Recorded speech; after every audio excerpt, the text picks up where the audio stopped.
እንዲህ ብላችሁ አስባችሁ ታውቃላችሁ? እኔ ብዙ ጊዜ አስባለሁ። ሰላት ሰግጄ መስጂድ ስወጣ ሰላት ባይኖር እንዴት ብዬ እኖር ነበር ብላችሁ አስባችሁ ታውቃላችሁ? ከባድ እኮ ያለ ሰላት የሚኖሩ ሰዎችን እኔ በጣም አደንቃቸዋለሁ። እንዴት ቻሉ ትላለህ? ከባድ ነው በጣም። ከአላህ ርቆ መኖር ያን ጭንቅ ተቋቁሞ መኖር ከባድ ነው በጣም።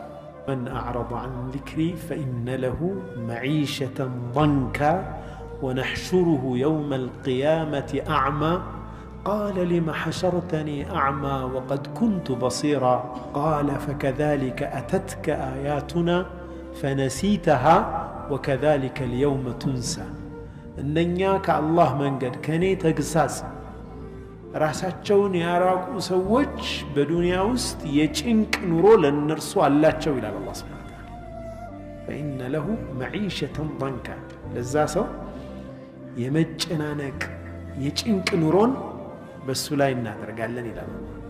የቂያማ ቀን ደግሞ አይኑ የጠፋ ሆኖ እንቀሰቅሰዋለን። ከዛም ጌታዬ ሆይ ምን ነው አይን ነበረኝ አይደል አይኔ ጠፋስ ብሎ ይጠይቃል።